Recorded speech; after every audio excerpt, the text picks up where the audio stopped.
பரிசுத்தப்படுத்தி ஆசீர்வதிங்க அப்படி கேட்டா போதும்.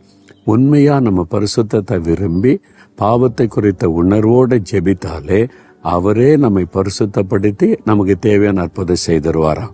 எவ்வளவு அற்புதமான ஆண்டவர் பார்த்தீங்களா? நீ முதல்ல போ, உன்னை பரிசுத்தப்படுத்திட்டு வா, அப்ப நான் அற்புதம் செய்யறேன் அப்படி சொல்லலை. பரிசுத்தத்துக்கு ஒப்பு கொடுங்க, நான் உங்களை பரிசுத்தப்படுத்தி உங்களை ஆசீர்வதித்து அற்புதம் செய்வேன்னு சொல்றார். இது கஷ்டமா உங்களுக்கு? நீங்க ஒப்பு கொடுக்குறீங்களா? ஆண்டவரை பார்த்து சொல்லுங்க, ஆண்டவரே என்னை பரிசுத்தப்படுத்துங்க, என் வாழ்க்கையில பரிசுத்த குறைவு காணப்படுது, அதனால தான் அற்புதத்தை பெற்றுக்கொள்ள முடியல, நான் கேட்டாலும் எனக்கு கிடைக்க மாட்டேங்குது, பதில் இல்லாமல் இருக்குது, இன்னைக்கு எனக்கு விளங்க பண்ணிட்டீங்க, என்னை ஒப்பு கொடுக்குறேன், என்னை நீங்க பரிசுத்தப்படுத்தி எனக்கு அற்புதம் செய்யுங்க அப்படி சொல்லுங்க. இன்றைக்கே அந்த அற்புதத்தை நீங்க பார்ப்பீங்க. ஜெபிக்கிறீங்களா?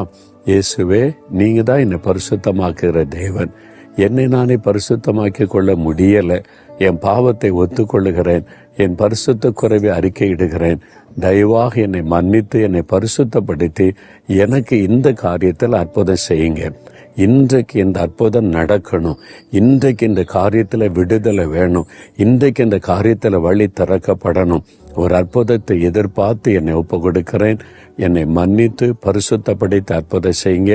இயேசுவின் நாமத்தில் ஆமேன், ஆமேன்.